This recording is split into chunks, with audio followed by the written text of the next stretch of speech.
My name is Justin Leclue, and I'm here today with Will Sloan. And you're listening to the Important Cinema Club. And today, we're going to get maybe a little body, a little sexy. We're the podcast that works at Paramount all day and Fox all night. Whoa! We're talking about Mae West. That's right. Come up and see us sometime. Wait. That's the line she didn't actually say in that exact verbiage, right, Will? No, she said that, and Humphrey Bogart said, play it again, Sam. Everyone knows this. We have confirmed this? And with this, I have said all the facts that I knew about Mae West before this episode. Last week, I asked people, have you seen a Mae West film? And I have to say, most people said no. Some people said, yes, I have seen one. And other people said, hey, I bought that big box set that came out recently. I have not watched one of those films yet. The Indicator box set that has Mae West at Paramount. Well, before this week, I had seen My Little Chickadee with her and W.C. Fields. Because you are a W.C. Fields fan. Yeah, I didn't come for Mae West, although I'm happy to have her. And I had seen She Done Him Wrong because my partner and I watched it on the Criterion Channel one night 5 years ago because it was 70 minutes long. And what a guiding principle. Checking the archives, I found that I gave it 3 stars out of 5. And I would say that it's a sturdy 3 stars. It's 3 rock solid stars. And I say that having watched it again this week. Yeah, so you didn't go back and you're like, you know what? With many years of experience, 5 stars. But I want to say, if this sounds like I'm being dismissive towards Mae West, I don't intend to, because I had a good time this week. I enjoyed these movies, and one in particular I really liked. We'll get to it. So Mae West, I don't think I've ever heard anyone talk about her other than me reading about her in books. Well, yeah, if you get a book about, the history of Hollywood from the 1970s, you'll see her picture next to, Charlie Chaplin going through the gears. Another question we asked last week was, have you heard of Mae West? Has the lay person today heard of Mae West? And I contended yes, because the archetype, come up and see me sometime. I still say no, that the average person does not know who that is. But you'd say the average person knows Groucho. Yes, 100%. They know Chaplin. Yes, no doubt. Okay. They probably know Buster Keaton. Yeah. If I asked my parents if they knew Mae West, maybe they would. Your parents know Mae West. Okay, but people our age do not, unless they have an interest in this kind of thing, or they looked up who are those caricatures in a Looney Tunes cartoon? Although we both watched a documentary this week that was made in 2019 as part of the PBS American Masters series called Mae West Dirty Blonde. That is a comprehensive overview of her career. It's perfectly fine. Yeah. And you can tell that it was made because it's 2019, which means the year before, somebody at American Masters looked at their roster and said, we need some women that we talk about. We've never done a woman before. Who's a woman? Who's a woman from film or cultural history? And they went to the most obvious one, which is Mae West. I was surprised looking at films about Mae West. There's a surprisingly large amount of documentaries. There's a biopic from 1982. Well, have you heard? Wait, there's a biopic? There is. What's I it believe called? it was a TV, probably Mae West or something like that. Well, have you heard of a movie from the early 70s called Dinah East? Nope. It was made after... Okay, I'm actually going to tell a longer story now. About 10 years ago, I went to see... And I realized I had seen a third Mae West movie before this week. I went to see Myra Breckenridge at Lincoln Center. And it was introduced by, I shit you not, Raquel Welch. Wow. And she was there in the flesh. And I've never seen this movie before. You're like, golly. She told all her Mae West stories. Mae West, who was in her 80s when she made Myra Breckenridge, did not like Raquel Welch.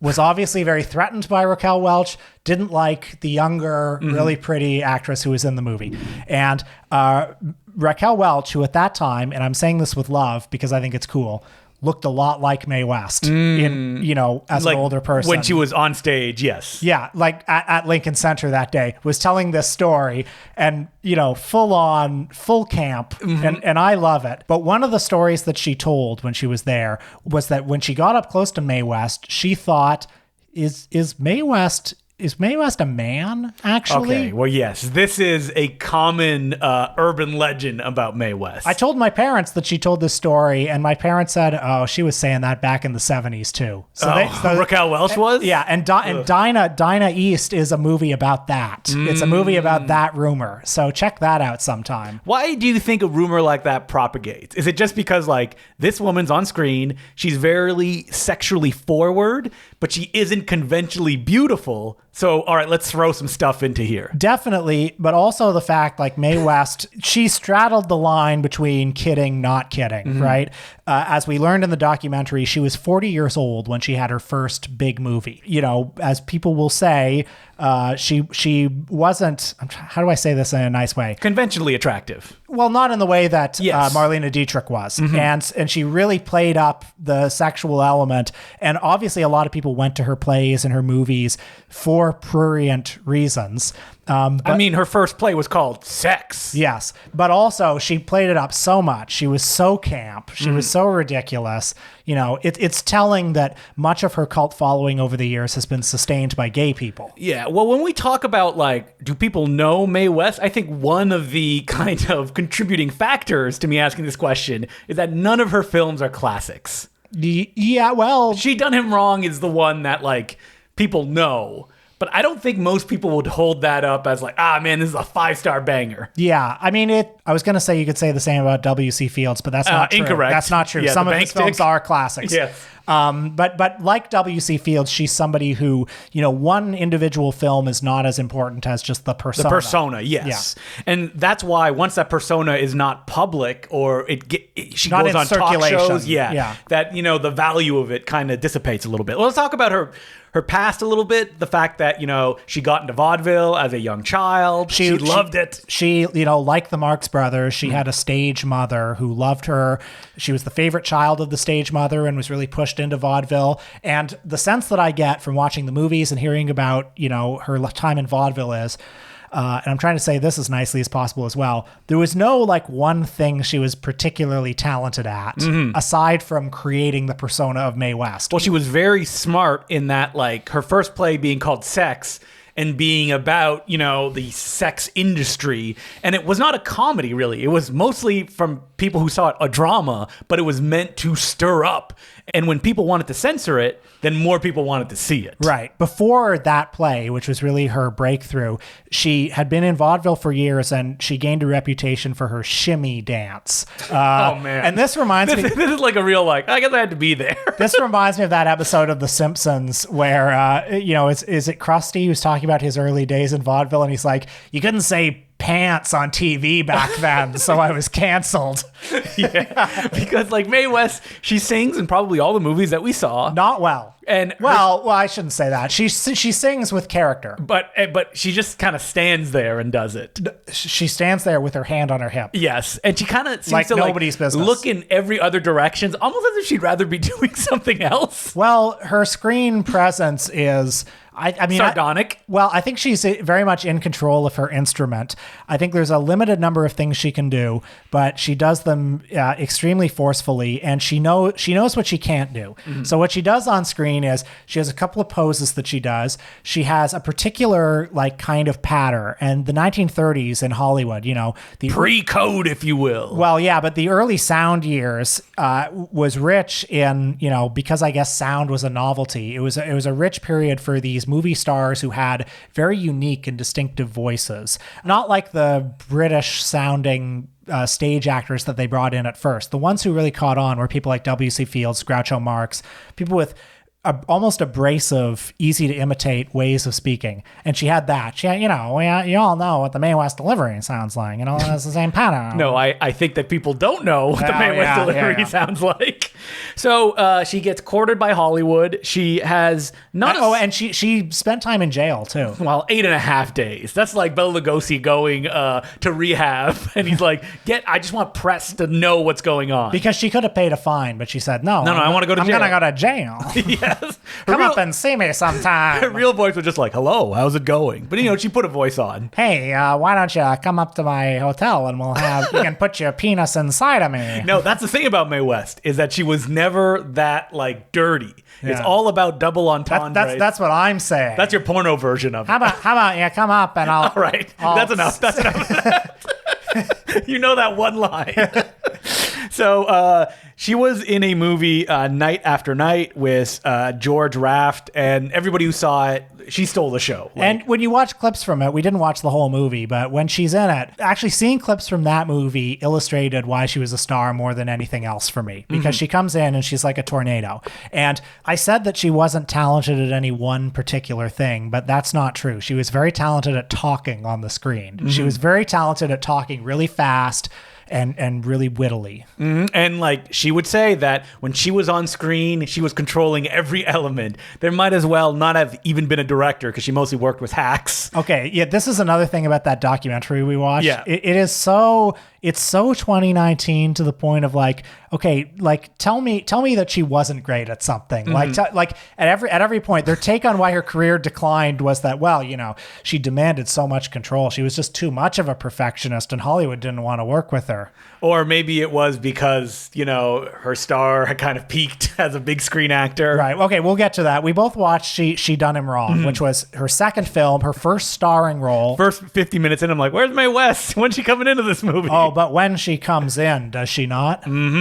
She's interact. See, this is the thing I noticed about these movies is it's all about Mae West. So basically, everybody else in the film may as well be like a blank-faced person. That's that she's right. never really bouncing off anybody. She's just kind of holding the center of attention and doing her jokes. Well, there's one person who she bounces off a little Yes. bit. A young unknown star by the name of Cary Grant, Yeah, barely. who she claims to have like Discovered herself. picked off the lot, said, "You there, shining my shoes, come here and be my leading man."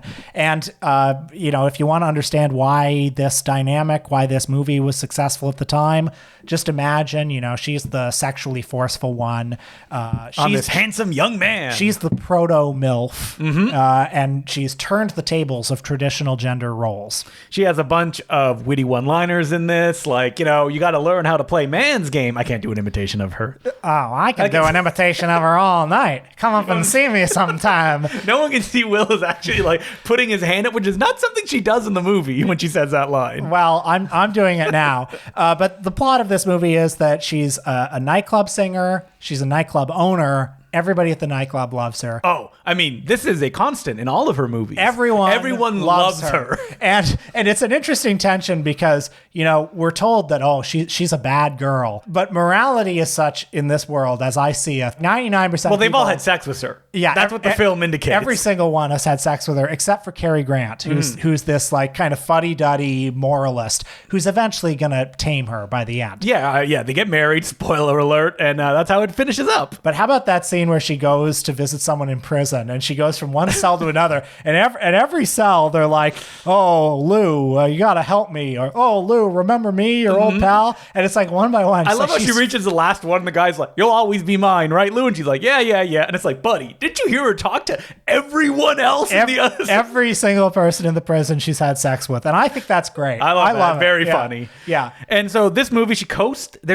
Here's the thing about the movies that we watch. There's not much dramatic tension in any of her roles. It's a bit of a hangout movie, this one. Like 2/3 of the way in, some plot starts to emerge because, you know, she's connected with some bad hombres.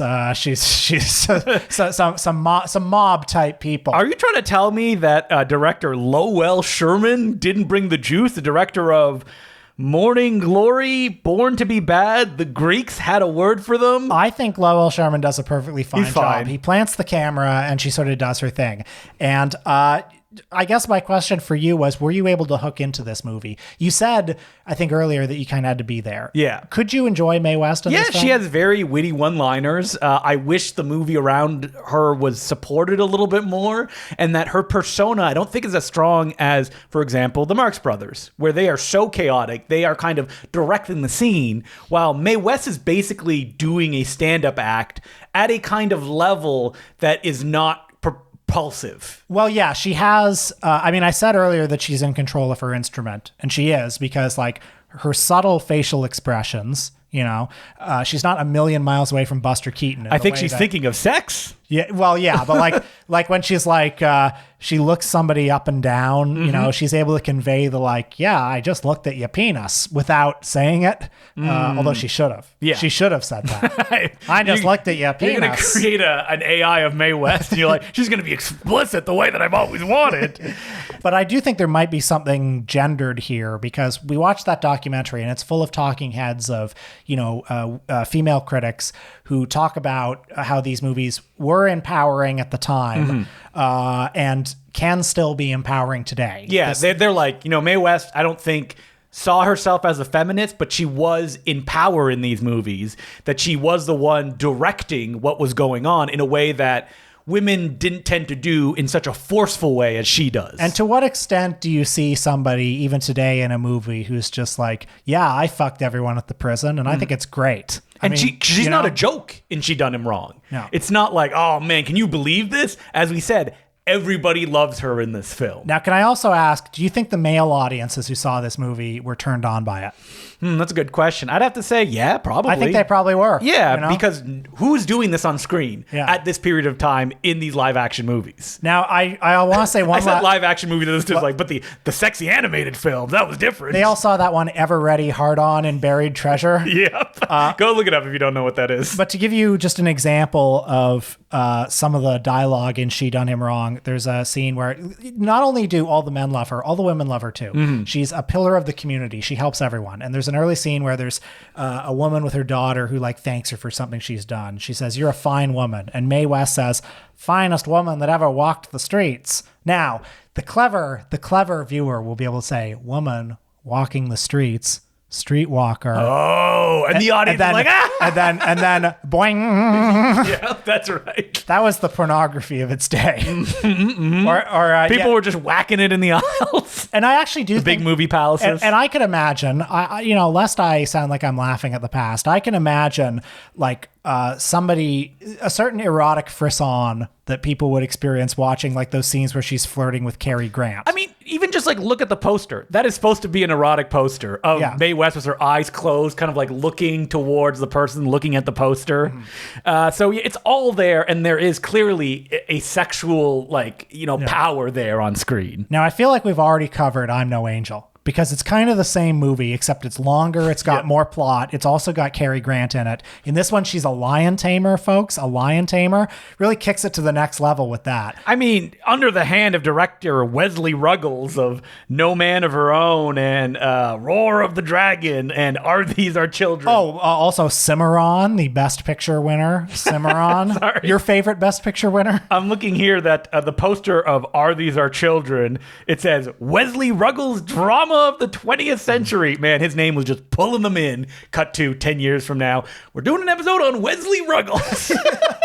We're gonna be like, we're fascinated by Wesley Ruggles. It's like, is there an artist there? Is there not? But in I'm No Angel, again, she's a dancer and she's a lion tamer. The movie, for much of its first 2/3 kind of goes from scene to scene. She's having money troubles, so one of the big things she does is open the lion's jaw and put her head in to get money. But there's another way that she gets money, and it's not exactly sex work. But what it is? What if it was? Well, I'm just saying it's kind of on the spectrum. Okay, it's flirting with men and getting gifts. And you know what? She doesn't apologize for it. But people, you know, this is what they want from Mae West for a little while. We didn't watch any movies till her penultimate of her original run films, which is My Little Chickadee. I watched it this week. I know you watched it recently. Yeah, did you like My Little Chickadee? I thought it was okay. I wish Mae West interacted with W.C. Fields more. Well, they're kind of both off on their own movies for most of it. There's a reason they didn't, because they hated each other, apparently. I'm not shocked by that. Yeah.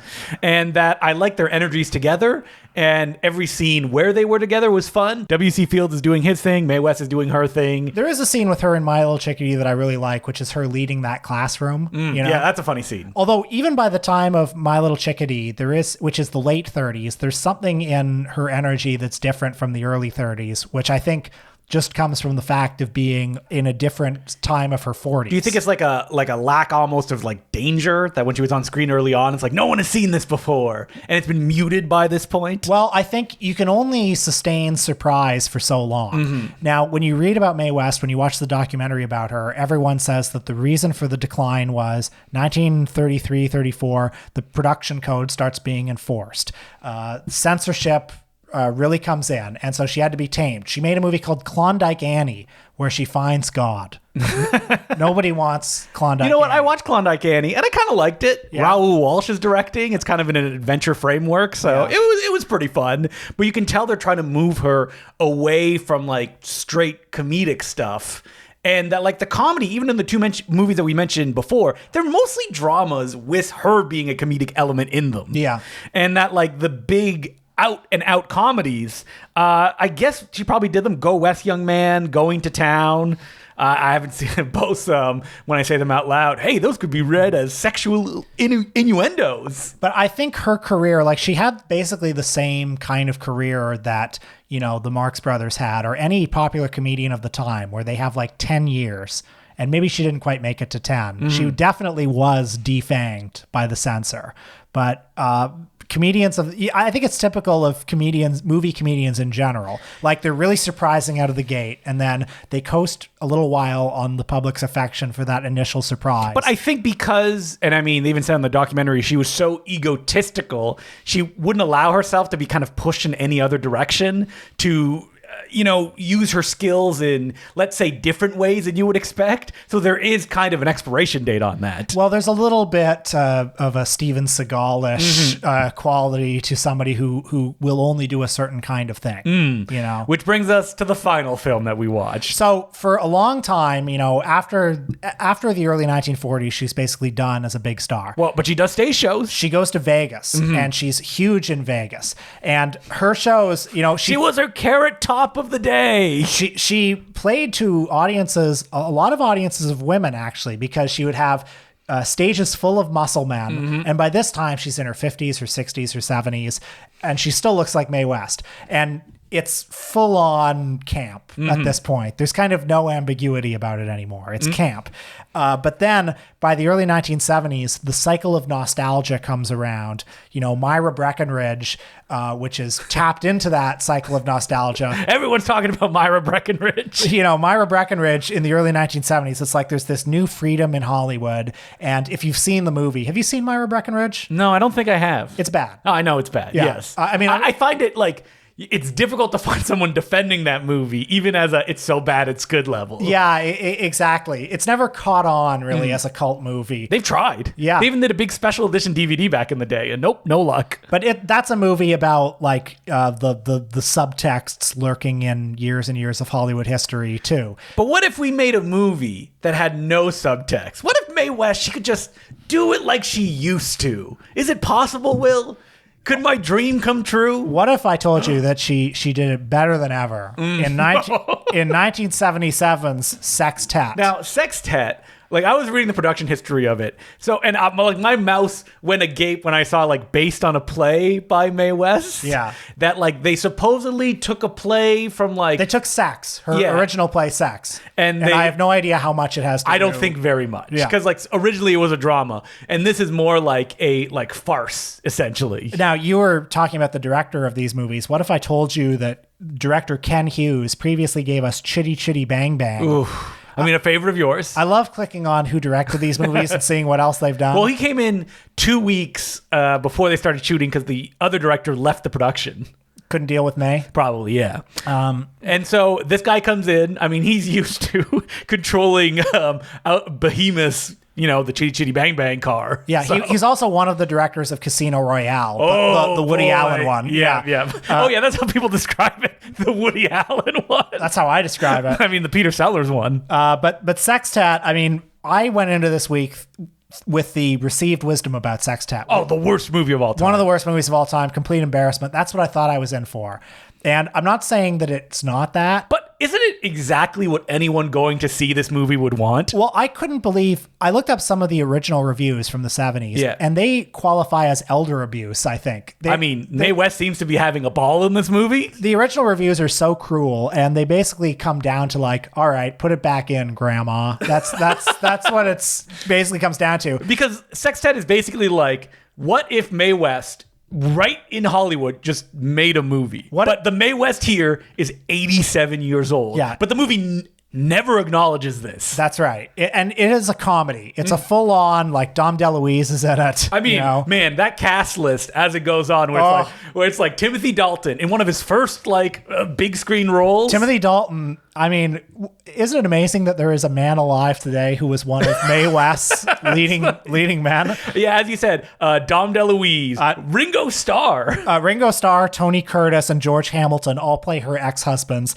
Alice Cooper is in here. Oh, man. Keith Moon. I forgot that Alice Cooper, and then he shows up and does, this is also a musical, but it's the most cursed of all kinds of musical, a jukebox musical. Well, I don't know. I loved every song on a minute-to-minute basis. So, yeah, looking at those original reviews, it's like, sorry, what do you want? The original reviews... Do they want like a Max Rose starring Mae West? Well, the original reviews, they wanted nothing, I think. Yeah. They were like, you stay in your elderly care, Mae West, and you don't, how dare you? The reviews at the time go to show you like how much society hated older people and especially hated older women with any kind of sexuality because like the movie's a joke, right? Throughout. And it's a funny joke. It's like I think that another thing about the movie is that it's not cruel in the way that it treats Mae West's character. Like you're laughing, but you're laughing with it. Well, what the movie has is a certain amount of ambiguity of to what extent is Mae West in on the joke, and what is the joke? Yes, is the joke like, oh, aren't we being ironic? Isn't it ridiculous that Mae West is acting this way, or is the joke? Isn't it cool that Mae West? I think it's the latter. Yeah, I think that let's be honest. Mae West, when she was making this movie, she was having so much sex still. Like, it's undeniable. So all of this makes sense. This is stuff that she would say anyway. Right. And like, I think a lot of the critics, it seems like a lot of the critics really wanted to shame her, being like, don't think that you can still do this. I searched the name of the movie, and one of the first posts of the Reddit blog being like, I just watched the worst movie ever. Ask me anything. Oh, my It's like, God. how dare you? I think this movie is just really funny. Like, if you see Timothy Dalton, like 25 years old, and maybe. the joke of Timothy Dalton is he keeps doing interviews, and he's like, I would whack off the whole team. And they're like, are you gay? And he's like, yes, I think I am gay in my day-to-day life. I'm happy and gay. And the reporter's like, yeah, I'm doing the Kevin McAllister face. And I mean, it doesn't sound funny at all, but I think it's funny because Timothy Dalton is so committed. I mean, the scene where he serenades Mae West. Oh, yeah. Love will keep us together. Okay, yeah, the plot is she's the biggest movie star ever. Love it. And she's probably playing someone who's 28 years old. Yes. But she's 87. And her newest husband, her sixth, is Timothy Dalton, who's like Sir whatever. He's a very rich guy.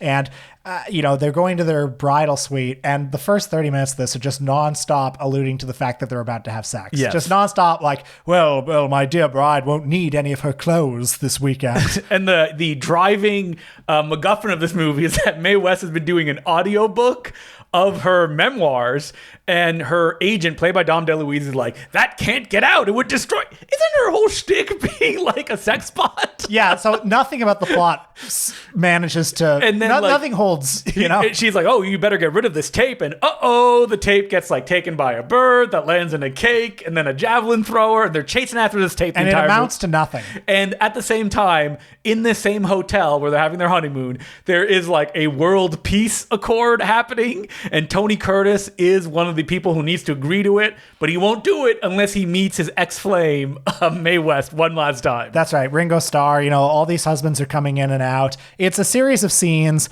most of which is the joke of Mae West being 87 and still being Mae West. And I think not only is it funny, I think it's cool. Like her walking into a like training room, and they're all like muscular and like showing off. And she's just doing one thing after another. She walks in and she goes, there's like a guy like up looking down, and she looks up and goes, never seen that position before. And I was like, wait a minute. So that means she always has sex on top then? Is that what she's alluding to? Well, yeah, because she's an empowered woman. Yeah, exactly. But yeah, she goes like one muscle man after another, all of them like 25 years old. Yes. And one of them's like, I just turned 21. And then she sings a song about being 21. Oh, yeah. Or there's one who's like, I'm a javelin thrower. And she's like, I'd love to see a javelin sometime. But except she's more like, I'd love to see your javelin. And I think it's great. I love it. When she sings, I was like, is that her? Or is that someone doing an imitation of her? And, at this time she was, I looked up an interview with Timothy Dalton, the Random Roles AV Club interview, which is very funny. He has a lot of good stories about Mae West. He would say things like, she was great to talk to because she was born in the 19th century. She could tell you about New York in the 1890s. Yeah, 1893 she was born. Yeah, and that was incredible. When it came to knowing her lines. Well, I mean, the story goes when she didn't know her lines, so she had an earpiece that they would like say her line, and then she could feed it back to the person. And you know what? Didn't notice. Fine. Yeah. I mean, I would say her performance as she's 87 years old. Again, she seems much younger than she is. She does, yes. I mean, the movie ends with her just having sex with Timothy Dalton. Well, I hope you say. Will, I don't know why you keep putting your hand up in the air like that. The people can't see the gestures I'm making. I hope I end up saying what Paul Revere said. The British are coming. I mean, I'm laughing. When you look at Letterboxd, Sextet has the most incredible rating spread. It's like it has the Freddy Got Fingered spread of just every rating has the exact same number of logs. After this movie flopped originally, it got a bit of a cult following, mostly among gay audiences again. And I think Sextet is yours to discover. I think it's a really funny movie. A lot of great dance numbers. Mae West having I don't the time even think of you her life. need to have any experience with Mae West to enjoy this. Yeah. Because the basic concept is if you just know the idea of Mae West, it's just enough to go into it. That's very much what it is. I mean, this film would kill at like a party of like, oh, we're going to watch like a bad movie. And then you're like laughing with it. It works. I started watching this movie fully expecting it to be a slog. Oh, you like when every time we watch like the last film of a star. Yeah, like when we watched that Bob Hope movie, the Private Navy of Sergeant O'Farrell. I thought it would be like that. But no, I think everyone's having fun. Mm-hmm. And I think that's what's important about the movie and why it's as enjoyable as it is. So Mae West, do you think will she continue basically to fade into obscurity? Well, no, because I think people have an appetite they're hungry for like the history of women in a male-dominated industry, and she is undeniably a very important figure. Yeah, in that undeniably. sense. And I think the issues that she poses with regards to the role of women on screen, female sexuality, the taboos associated with female sexuality, they remain relevant. I wish some of the classic movies were a little bit better. And I think that's probably the main obstacle to her. Yeah. Like if you watch clips of her, you're like, I see that kind of like dynamite on screen. Yeah. But then when you watch the entirety of the film, you're like, she's good in them. Yeah. All right. So as per usual, you can send us letters at importantcinemaclubpodcast@gmail.com. So when it comes to letters, our first question is from Bob Coleman. And he goes, hey guys, after listening to your episodes on Godzilla and Gamera, could you do one on Ultraman? Movies, TV shows, anime, etc. Wow, that's a big ask. I would love to hear some of your picks as to what to watch or what are the better ones. Thank you very much. Here's the thing. I could not answer that question. Could you? Well, no. I mean, I like Ultraman. The idea of Ultraman? Yes. I like the idea of Ultraman, and whenever I've seen any incarnation of Ultraman, I've had a good time. But remember when we went to the Royal at a screening of like 2 impenetrable Ultraman movies? That's right. Yeah, they were... Each movie was like 70 minutes long. Yes, and it was like basically like jumping off whatever that year's season was. Yeah, and they were from the last 10 years, these movies. And there are dozens of Ultraman movies. So yeah, the way that it works usually is that each year is a whole new Ultraman and a whole new universe. It's like Doctor Who. Yeah, well, Doctor Who can last multiple seasons, but it's because that way they can sell new toys, right? And they can get like people to buy it again, and they don't have to continue paying the cast until they do like special movies where sometimes the cast will come back and you'll get multiple Ultraman in the picture. I think Ultraman for me right now is just too much. Like the lore is too much, and I like Ultraman in small doses. It's never going to get any easier for you. Yeah. And if I thought I was going to substantially enjoy it more by knowing what every single thing is, then maybe I would get into it. But I don't think I would. So I've like dabbled here or there. Recently, I've been trying to get into Kamen Rider. And like picking a season that people really like, but it's like 40 episodes. It's so long to like get really invested. I could watch so many movies. What's that time? It's that weird kind of like push and pull when it comes to those things. I have considered like just walking through my day-to-day life, and I was like, could I get Will to watch something like, if we broke it up in multiple episodes, Evangelion, the TV show? Well, I would like to. I know. Yeah. I know lots of people love Evangelion. Yes, and it is self-contained. Yeah. But what I'll say is, the episodes are self-contained, but then there's 4 movies that you would have to watch afterwards too. And everyone who watches the end of Evangelion, it's their favorite movie. Mm-hmm. And most of these people are 10 years younger than me.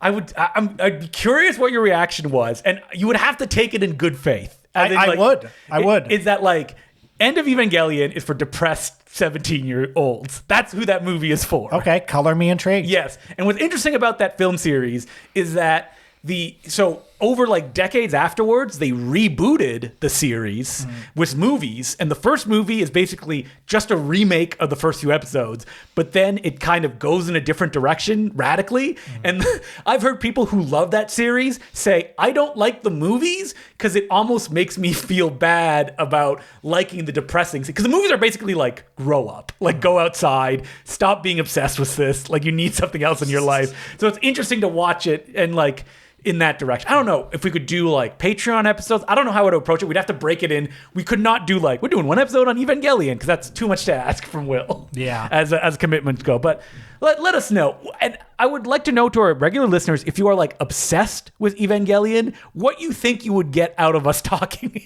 about it. And like, what would you think based on all the hours you've heard Will? Because Will, we've dabbled in anime here or there, but that's not one of your passions or anything like that. I mean, I like it. It's fine. But you love when Popeye's on screen. I love when Popeye's on screen, and anything with tentacle porn. Oh yeah, that's right. It's the only thing that can get me off anymore. So maybe I'll do a poll. Maybe we'll do another like a Japanuary where we did just Japanese filmmakers in Japan. Yeah, I'd love that. And maybe our Patreon episodes that month will be Evangelion. Oh, okay. Because we'll do like because you did like West Wing, right? Where you did like 2 or 3 episodes. We did Studio 60 on the Sunset Strip. Yeah. Yeah, you haven't gone down to the level of West Wing yet. Where you're like, we're a West Wing podcast now. All right, so people, let us know in the Discord if you think that would be a good idea. So our next letter is from Joe, and he asks, over the past few years, we have gotten a bunch of extensive exploitation director focused box sets. Of those that we have not covered yet by Severin, Agfa, Arrow, which exploitation director would you like to see get this treatment? Now, I feel like we've answered this question before, but listen, we've done hundreds of episodes. We've answered every question. We can answer it again. I mean, the joke is William Bodine. I would love to see a complete William Bodine. Okay, not complete William Bodine. You're just doing like a selected works. What do you pick? Sparrows? Well, yeah, Sparrows, Little Annie Rooney. Well, obviously some of the hits like Bela Lugosi meets a Brooklyn Gorilla. Yeah, you need Jesse James versus Frankenstein's daughter. Yeah, what isn't it? Who is it versus Dracula? Because he did 2. Billy the Kid. Billy the Kid versus Dracula. I mean, you would have his silent film, The Canadian. Yeah. And I think you'd have to put a couple of the star vehicles. So he did a film with W.C. Fields. That would have to be in there. You'd have to have at least 1 or 2 Bowery Boys movies. May I recommend High Society, the one that was nominated for an Academy Award by accident. By accident, yes. You'd have to have a Charlie Chan movie. Really, the William Bodine box set would be like a survey of American cinema across 40 years. From like silent. Yeah. That's how you would approach it. Yeah. It wouldn't. You know what, too? It would be. I mean, some of them would be tough to license because I think Sparrow was a studio picture, or is that United Artists? Because that was Mary Pickford. I don't remember. It might have been United Artists. Yeah. And then like Kino, I know owns the rights for Billy the Kid versus Dracula, but someone get together. I mean, I would love to see an Albert Pune box set. Albert Pune would be great. I'd also like to see the complete Gerard Damiano. Maybe not complete. Not complete, I don't think. Yeah. This is the thing is, I'm going to be honest, I don't really want to see that many complete box sets because people don't watch them. It's too much for people that like, especially for the exploitation filmmakers, I think the box sets need to be a journey. Remember when Criterion put out that Ingmar Bergman box set and they actually broke it down not in chronological order, but basically in like nights, like you could watch the movies and it would create an experience. I think more box sets need to do that. Yeah, that was clever. I think an example of a box set that's both like really great and too intimidating is the Michael J. Murphy box set. Michael J. Murphy, who is the DIY British filmmaker. We did an episode on him. Mostly did horror films. They Powerhouse Indicator put like every movie in that box, and I'm glad they did. But there's no guide to it. You're like, where do I start? What am I supposed to watch? Yeah. Like, it almost assumes you are a Michael J. Murphy superfan coming to the box set. Which you're not. Because who is? His movies were so unavailable for such a long time. Yeah. So I think that's the one thing that, like, you know, when people putting the box set, which is very hard, Severin does a really good job in their theme box sets, like the All Our Haunts box. Like, you feel they're meant to be watched like from the first disc all the way to the last, and it creates a journey through all of those films because they're not like, they're kind of, you feel that thematic journey throughout them.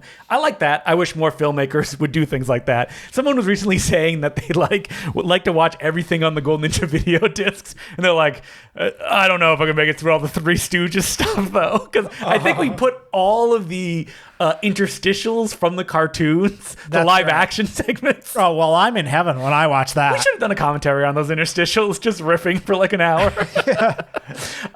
Let me think. There's got to be other box sets that I'm like, I just wish like the introduction to this filmmaker. I like theme box sets, but I feel like we're being swamped by like, hey, do you want another gothic Italian box set, number 9? And it's like, I haven't watched the other one, so no. You know, we're actually getting my dream box set, which is Kino is putting out the complete Oscar Michaud. Or like an amazing box set. Not the complete Oscar Michaud. For those, it can't be complete because there's not enough. Yeah, for those who don't know, Oscar Michaud was the first really prolific African-American filmmaker, and he made something like 40 movies. 13 of them still exist, and they have all of them, and most of them have existed in pretty rough versions. So I'm very excited to see what that box set looks like. Especially that like Kino, I know or whatever organization is in charge of like giving context for it, they're doing it all, and it's all going to be there for people that want to explore that.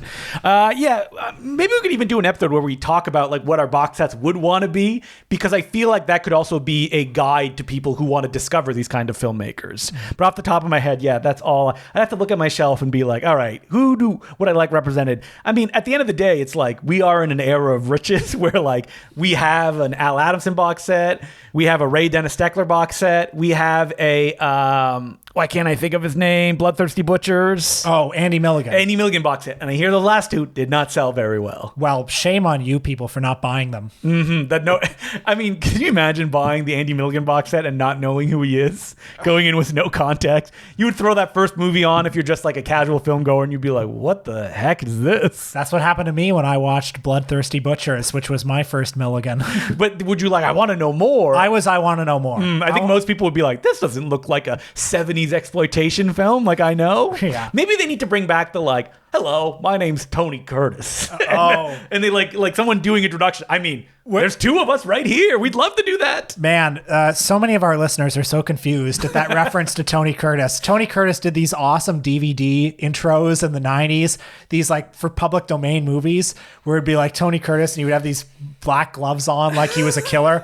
And this was at a time when you could get Tony Curtis pretty cheap. Yeah. And he would just read off the teleprompter and he'd be like, hi, I'm Tony Curtis. Welcome to Laserlight Special Edition Classics. Today, we're talking about Orson Welles and one of his great movies, Mr. Arkadin. Yep, that's right. So I think they need to bring that back, and it should be me and you. Yes. And that we guide people through the movies. It should be me as Tony Curtis. Yeah, that's right. I mean, you've done that. If people tuned into the Gold Ninja Video Telethon, you did that, and that clip has never been released either. I think it's somewhere on my hard drive. But do you remember what you introduced? I don't even remember. I don't remember either. But you I remember it was funny. But the people who got it thought it was hilarious. Yeah. And they still bring it up every now and then. So yeah, what we're trying to say is any new box set need guides, and a few of them should be B and Will. That's basically. Right. If you want that, get our White Zombie disc, where we actually basically do that throughout the movie. So that's it for letters. You can send us letters at importantcinemaclubpodcast@gmail.com. And our Patreon episode this week We're talking about Jackie Chan. That's right. It's been a few weeks, but Jackie's got a new movie. It's called Panda Plan. I mean, I know people have Panda Plan fever. They're all talked out about it. Yeah, we went to see it at the theater, and we talked about it live at Yonge and Dundas Square. That's right. It's the Important Cinema Club live. You will be to an shocked. audience of 0. You will be shocked of our reaction to Panda Plan, I think, based on every other Jackie movie we've seen up until then. So that's patreon.com/The Important Cinema Club. And next week, why don't we do Shane Black? Okay, it's our annual holiday episode. That's right, folks. Christmas comes but once a year. And what is your opinion on Shane Black? I like him. I'm not like a huge fan, but I like his movie. He makes very entertaining movies. So why don't we do like Lethal Weapon, Kiss Kiss Bang Bang, a film that, boy, last time I watched it, maybe didn't age the best, even though I loved it when it came out. Well, didn't you hear that the woke era is over? Oh, is it? That's finally. That's what I've heard. So maybe it's time to love it again. Yeah, I mean, we'll discuss it when you watch it. And is there any script like The Long Kiss Goodnight, the Rennie Harlan movie shot in Toronto that takes place during Christmas? He wrote that, did he? Yep, he did. Okay, let's watch The Long Kiss Goodnight. Basically, almost every movie that he wrote takes place during Christmas. Okay. Like all of them. Yeah. And when's the last time you watched Lethal Weapon? Decades That ago. that is a snapper case Christmas classic at my dad's house. Yeah. That like every Christmas we're like, what do you want to watch? I don't know, Lethal Weapon. Lethal Weapon has never meant anything to me at all. Really? Yeah. All right. So I'm excited to. I mean, it stars your favorite actor. Oh, yeah. Oh no, I was gonna say Danny Glover. All right, so that's what we're doing next week. Shane Black. And until then, I'm Justin Clue. I'm Will Sloan. Thanks for listening.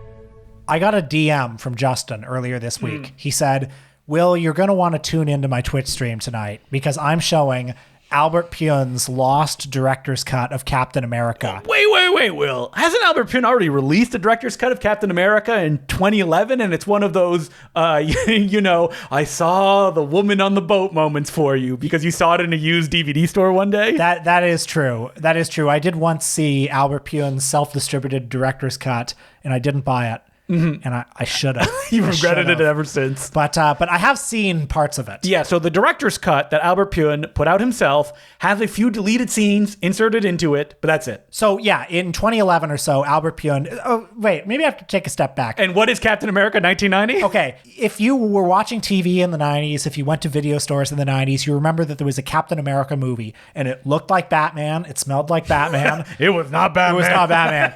Everyone rented this movie and was like, okay, a big Captain America movie. Whoa, this is terrible. This is really fucking bad. And for years... And some of us, like me, are like, it gets fun, right? Yeah. Depending on what angle you approach it from. And it was just on TV all the time. So I saw it multiple times. I remember seeing it first as a kid and hating it so much I didn't even finish it. Oh, really? Yeah. And there were no movies like that when I was a kid. So for years, this 1990 Captain America film, I feel like defined Albert Pyun's reputation. Yeah. He's the director of the bad Captain America film. Right. And, through you, I've come to understand that Albert Pyun is so much more. He's Radioactive Dreams. He's Doll Man. He's Max Havoc, for God's sake. He's The Road to Hell. Okay. Let's stop. So, Captain America becomes more interesting when you learn that, like, how it was made, the budget was slashed, how much Albert Pyun basically struggled to make the picture himself to the point that he was paying out of pocket for action scenes to get something that they could put out into the world. Well, he should have got his money back because there aren't a lot of action scenes. There are not a lot of action scenes. But in 2011, he did this self-distributed director's cut that, he didn't have access to the negatives. So he basically just took like a file of the movie and rearranged it. Yeah, I don't even know where he got the footage from it. And even that director's cut, like a lot of people complained because they're like, there's a whole scene that we see at the beginning of the movie and in the middle of the movie. So you just see the scene twice for some reason. There's a reason for that, is that I don't think Albert remembered what he had originally done. And because he was working with an older version, it's a flashback that is only supposed to appear once. But because he was using a version where everything had also been put in chronological order, the same scene appeared twice. Okay, we're getting ahead of ourselves. Justin told me I have Albert Pyun's long-lost director's someone cut. sent it to me who's going through Albert's files right now. He's a family friend. He creative partner with Albert late in his life. and he sent me the Captain America movie, and he said like they did a scan of it. He wasn't quite sure where it was from. And apparently Albert Pune, this is not the director's cut he distributed 10 years ago. No. This is a almost complete, like a 95% complete. It's not a work print. No, it's not a work print. And I got to say that like he was mentioning this, and then it was someone on the Discord, Rutladal, messaged me and he went, Justin, you got to get this movie because this is not the director's cut. This is something completely different. I was like, all right, let me look at this. Let me sit down and watch it. And I started watching it and I went, wait, what the hell is this? This is completely different. And it's like 95% finished. It's not. It has opening credits. It has ending credits. Like the sound throughout. There's supposedly some temp music in it. There's some sound effects that aren't quite there, but it's like very finished in a way that like it's not a work print. Yeah. That it's been worked through a lot. And the thing about this movie is the way. What's so weird is that like when you tell someone like, oh, there's a better version of Captain America, you go, how? Like, right. How could you change this movie to make it like good? Because there are certain things in this movie that are like unavoidable. Yeah, that are terminal. Yeah. Like the costume is bad. There's not a lot of action. Most of it is set in Italy for some reason. Yep, the Red Skull is Italian. The Red Skull looks really cool at the beginning of the movie, but then he just looks like a Dick Tracy villain for the rest of the picture. So I'm skeptical. First of all, I'm like, wait, you have what is this? Next, you're going to tell me you have the missing footage from the Magnificent Ambersons. Well, it's like almost like, oh, I have the good version of Captain America. It's like, what are you talking about? So the movie starts on your Twitch stream. Yeah, and I'm watching it, and for 30 minutes, I'm like, this is nothing. I have no memory of any of this. Yes. So much of this is so different from what I saw. But it's basically the same footage, just done in a different way. Yeah. And the way that this edit tackles it is that it starts, and when you see it play out like this, you're like, oh, this is the way it was shot to be, which is it starts with Captain America, basically like you don't really see him clearly. It's a little kid seeing him, and the missile crashes. He gets frozen. Credits. Then we come back, we're in the present. Captain America wakes up and he's like, wait, where am I? What's going on? And he's trying to figure stuff out. And throughout, you get flashbacks of how he got there, being triggered by events happening in a non-linear fashion. So it's not like the flashbacks play like, okay, this is the first flashback is as far as we go, and then the next one will be a little bit further than that. No, it's kind of like all over the place in the way that it's presented. And this is so, like, certain of the flaws of the movie, again, are unavoidable. Unavoidable, yeah. But this goes a long way towards making the tone make sense, because so much of it is this flashback structure. So much of it, it has this melancholy atmosphere of somebody remembering the past. And the other thing about it, and again, it's a temp score, but I believe the temp score written by Albert's guy it gives it a whole different vibe that like clearly the producers, when they took it away from him and they re-edited it, taking out all the flashbacks and putting them in chronological order, which makes the movie, now that you think about it, feel so weird. Oh yeah. Where you're like, what were they thinking? Like, that doesn't work. Yeah. Is that like the new music makes it feel like so sad and downbeat, and the kind of joke when you would watch the theatrical version of like, oh, Captain America is such a loser. Like, look at him. He doesn't know what he's doing. Yeah, the movie knows that. Right. So the old version. Yeah, I call it like the original version. His original version is about like Captain America waking up and realizing that everything he fought for was a lie. Yes. And then trying to regain something to believe in. And then meanwhile, the Red Skull has become... He's almost become kind of like complacent. Like, he won. He's done everything that he needs to do, and he's like, why am I doing any of this? Right. And at the same time, the Red Skull is remembering his past, where he was forced into the situation that Captain America volunteered for, and he basically won, but what was it worth the entire time? Which leads to a finale to the movie. I don't want to spoil what it is. God. The piano scene? The piano scene. Incredible. Where it's like, if you explain it to someone, they'd be like, wait, that's how the movie ends? And you have to be like, I know, but you have to see it. Like, it's not like a big explosion or anything like that, but it's like Albert, this is the thing about Albert, that like when you hear him talk about his movies and how seriously he took them, like Captain America is a movie that he, like this original cut that he always wanted to make. And at some point in time, they like pull it away from him and be like, well, that's not what you're doing, kid. And then they re-edit it and release it. People be like, oh, PU, he doesn't know what he's doing. So when can people see this version? I don't know. I can't send people this movie. It's the person who sent it to me says they're working on it. There may be like it may escape in the next few months through some avenue. Well, but the point is that this Twitch screening was to drum up interest. Yes. And I think it has. It has. Yeah. Like that's what he said. He's been receiving emails and calls from people because the thing is, they screened it in San Diego in 2023. But like no one knew what it was. If you say like the director's cut of Captain America, you'd be like, yeah, okay, I know what that is. Like it's available. You can find it if you wanted to. But no, this is radically different. And it really fills me with like joy that people are like, well, I want to see this. Like, what is the good version? And not like in an ironic, like, oh, well, is it bad in a different way? Which just, Albert, what's really sad is that I say kind of in the book that like he never really got any respect throughout his life. Mm-hmm. And it's only now, unfortunately, that he's passed away that people are starting to rediscover his stuff and be like, oh, wow, there's actually value there. And he knew what he was doing. And I mean, I never thought I would say there's an original cut of Captain America that proves he knew what he was doing, but now it exists. And I mean, the best compliment I can pay is the original cut of Captain America feels like it was made by the director of Crazy Six. No one knows what that means. But yeah, I agree with you.